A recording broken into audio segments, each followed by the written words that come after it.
টাকা তৈরি হয় গাজীপুরে টাকশালে, যেটা পুরোপুরি বাংলাদেশ সরকারের দায়িত্বে। একটা 1000 টাকা নোট তৈরি করতে খরচ হয় 8 টাকা, আর একটা 500 টাকা নোট তৈরি করতে খরচ হয় মাত্র 6 টাকা।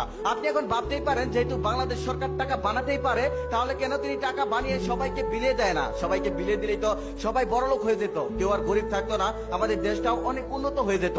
এমনটাই করেছিল কোন এক দেশের সরকার। সে ভেবেছিল টাকা তৈরি করে তার দেশের সকল জনগণকে বিলিয়ে দিবে, আর তার দেশের কোনো লোক গরিব থাকবে না, সবাই বড়লোক হয়ে যাবে, এমনকি তার দেশটাও বড়লোক হয়ে যাবে। এক দোকানদার দোকান করছিল, ঠিক সেই সময় সে খেয়াল করলো যে তার অ্যাকাউন্টে 50 কোটি টাকা ঢুকেছে। তখন সে দোকান টোকান ফেলে বাড়ির দিকে দৌড়াতে লাগলো। দৌড়াতে দৌড়াতে তার বন্ধুর সাথে রাস্তায় দেখা, তার বন্ধু সবজি বিক্রি করে, সেও দৌড়াতে দৌড়াতে বাড়ির দিকে যাচ্ছে। বন্ধুকে জিজ্ঞেস করলো, গিরে তুই দৌড়াচ্ছিস কেন? তখন তার বন্ধু বলল, আমার অ্যাকাউন্টে 50 কোটি টাকা ঢুকেছে, আমি এখন আর সবজি বিক্রি করে কি করব? তারপর লোকটা বললো, আমার অ্যাকাউন্টেও 50 কোটি টাকা ঢুকেছে। তারপর সেও দৌড়াতে দৌড়াতে বাড়িতে গেল। বাড়িতে গিয়ে দেখলো তার ছোট ভাই কলেজে পড়ে, সে আর কলেজে যায়নি, কারণ তার অ্যাকাউন্টে 50 কোটি টাকা ঢুকেছে।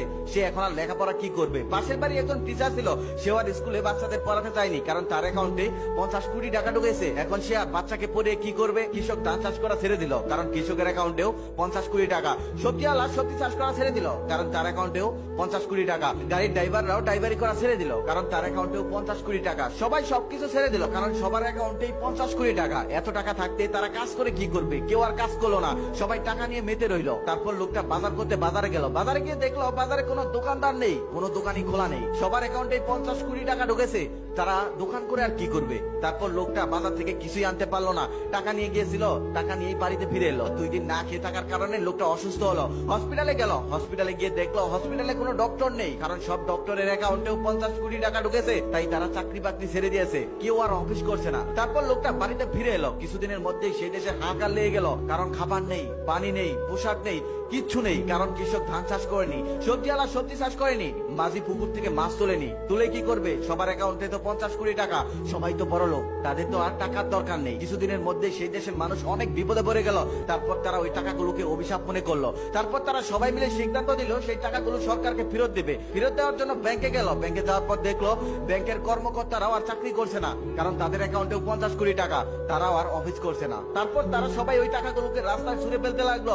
সবাই বলতে লাগলো, আমার সব টাকা নিয়ে যাও, তবে আমাকে একটু খাবার দাও। তবে কারো কাছেই খাবার নেই, সবাই একই অবস্থা করতে লাগলো। হাহাকার পড়ে গেল দেশে। তারপর সে দেশের সকল মানুষ সিদ্ধান্ত নিল যে আমরা আগে যেমনে চলতাম ঠিক তেমনি চলবো, আমাদের টাকার প্রয়োজন নেই, আমাদের বড়লোক হওয়ার প্রয়োজন নেই, আমরা যেমনি ছিলাম ঠিক তেমনি চলবো। তারপর তারা সবাই মিলে সিদ্ধান্ত নিল, আমরা যে যা কাজ করতাম আমরা আবার সেই কাজ শুরু করব। তারপর তারা সবাই মিলে সেই কাজ শুরু করলো।